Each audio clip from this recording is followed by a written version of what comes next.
بسم اللہ الرحمن الرحیم۔ عزیز طلباء، آج ہم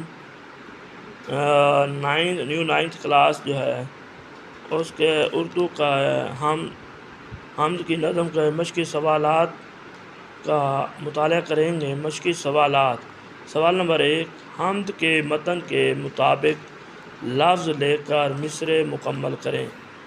جز الف: گونجتا ہے جہاں تیرے آہنگ سے، تو آہنگ جو ہے یہ خالی جگہ میں لکھنا ہے۔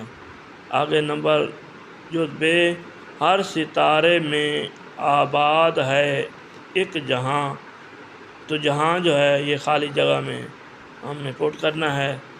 آگے جو ج: پتھروں کو بھی تو نے عطا کی زباں، تو زبان جو ہے یہ خالی جگہ پر پٹ کرنا ہے۔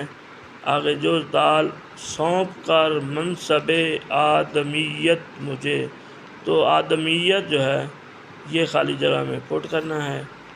آگے جز ہ: شوق سجدہ بھی کر اب عنایت مجھے، تو اب عنایت کا لفظ جو ہے یہ خالی جگہ میں ہم نے لکھنا ہے۔ آگے سوال نمبر 2 ہے، حمد کے متن سے متعلق نیچے دیے ہوئے سوالوں کو مختصر جواب۔ سوالوں کے یہاں کے لکھنا تھا، جو کو لکھا گیا ہے تو کے لکھیں گے، یہاں پہ مختصر جواب لکھیں۔ جی: جز الف: شاعر کے نزدیک دنیا میں ہر سحر کس رنگ میں پھوٹتی ہے؟ آگے ہم نے سوالی کے نشان لگایا۔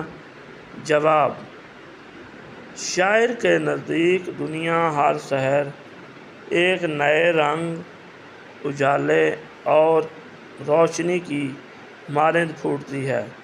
تو نئے رنگ کے بعد ہم نے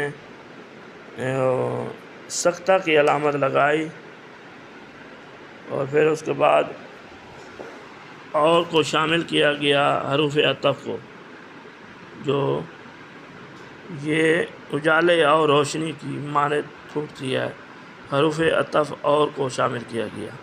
آگے ہے جز ب: یہ جہاں ہر دم کس کے رنگ آہنگ گونجتا ہے، کس کا رنگ نظر آتا ہے، کس رنگ سے بھری ہوئی ہے؟ جواب: یہ جہاں